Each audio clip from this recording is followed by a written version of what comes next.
ఇప్పుడే పూజ అయిపోయిందండి. మొన్న మేము శ్రీశైలం వెళ్ళినప్పుడు తెచ్చుకున్నాను ఈ ఫోటోని.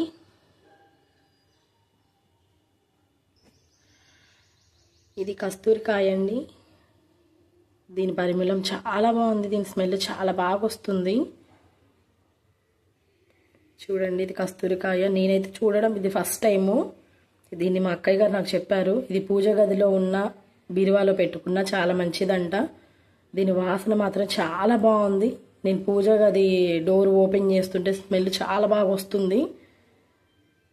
ఒకవేళ మీరు ఎప్పుడైనా శ్రీశైలం వెళ్తే మాత్రం దేవుడి దగ్గరికి వెళ్ళినప్పుడు గుర్తుగా ఏదో ఒకటి తెచ్చుకోవాలి కదా. సో నేనైతే ఇక్కడ దొరుకుతుందా లేదా నాకు తెలియదు.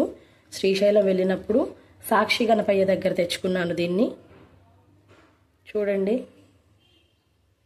దీని స్మెల్ మాత్రం చాలా బాగుంది.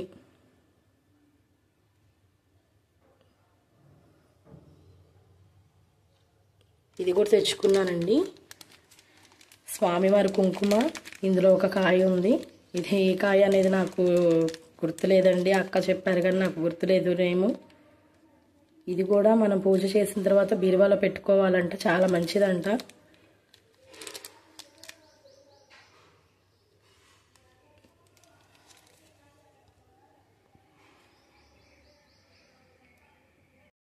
దక్షిణామూర్తి స్వామి అండి. ఎదిగే పిల్లలు ఉన్న ఇంట్లో ఈ ఫోటో తప్పకుండా ఉండాలి. నేను కూడా వీడియోస్లో చూసే ఈ ఫోటో కొన్నాను. ప్రతిరోజు పిల్లలు ఈ స్వామివారికి దండం పెట్టుకుంటే అపర్ముచ్చు దోషం పోయి సరస్వతి కటాక్షం కలుగుతుందంట. ఇది మన ఇంట్లో దక్షిణం ఫేసింగ్లో పెట్టాలండి. ఈ ఫోటో మనం ఉత్తర దిక్కులో ఉండి దండం పెట్టుకోవాలి.